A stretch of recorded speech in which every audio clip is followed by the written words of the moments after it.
So I'm just going to start off with the 450 because I personally enjoy the 450s more than 250s. So go figure. So we're going to start off with good old points leader Kenny Roczen in his impetuous red hair, red dirt bike, red #1 plate. I personally think it was a proclamation of just saying, hey guys, I'm the #1, I'm the guy to beat, get out of my way. But did it have an adverse effect? He qualified 6th, ended up finishing 6th. Now he's only 1 point in the lead. Red hair, no red hair, would he have done better? Superstition? Is it the Conor McGregor effect? Categorically, on paper, he's still the man to beat. He's in the lead. But if we use you're only as good as your last race, it appears he's the first casualty because of a statement like this.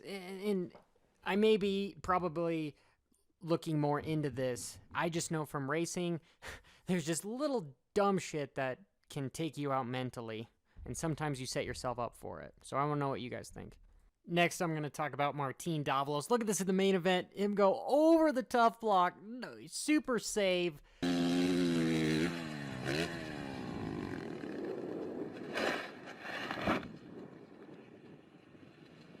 He wasn't able to save the whole Barsha press day incident. There's always more to the story, but Martin cross-jumps Barsha, and Barsha retaliates. Do you know what happens when you leave your kids at the playground for too long? Where are you going? I'm going upstairs. Because I'm going to put my nutsack on your drum set. What's even funnier is in less than 24 hours, Martin qualified almost a second faster than Barsha. Apparently it wasn't just Martin that made Bam Bam mad. Moving on.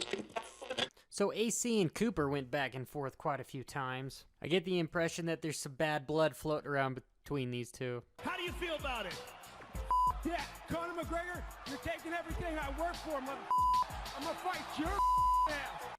It was extremely enthralling to watch it pan out. You were on the seat of your pants thinking one of these guys might actually take each other out.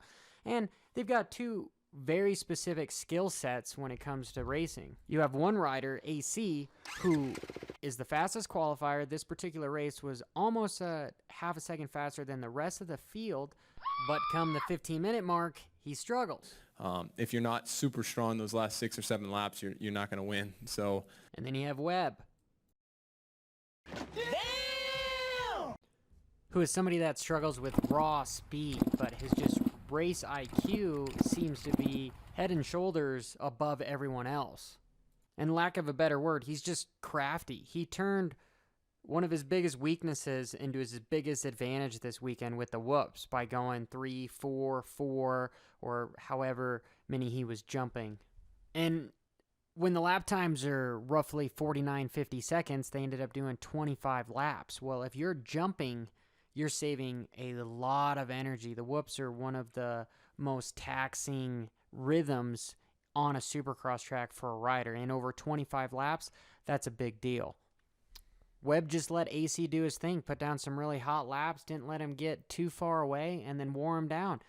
AC led 20 laps, and then after that, the last 5 were Webb's. And then I could continue on with Tomac finishing 4th, qualifying 5th. But we pretty much, it's same song and dance. He's going to be back next weekend and potentially win by 15 seconds. And 2018 champ Jason Anderson with a 14th. Heard he had some spoke problems, falling down a couple times. And riding with spokes everywhere is, it's just sketchy, And I think it's funny, every time Dylan touches Faulkner, it's almost as if...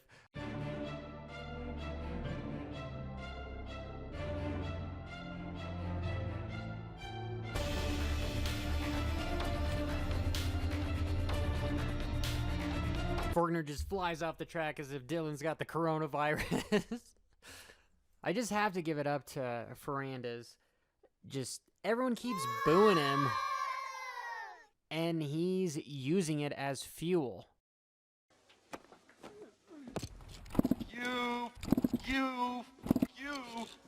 cool. I'm out. Which I have to... Not just me, but everyone else has to acknowledge and respect that. Not to mention the just nasty whip that he threw at the finish line. And I really think Luke Clout is going to be here to stay. I think he's going to get picked up and have a full-blown bigwig factory team behind him next year. Well, I'm going to stop while I'm ahead before I digress into psychology or politics. I want to know what you guys think of the race in the comments below. Please, argue with me, do whatever you will. It's interesting. I have fun at it. And until next time, this is Johnny Hopper.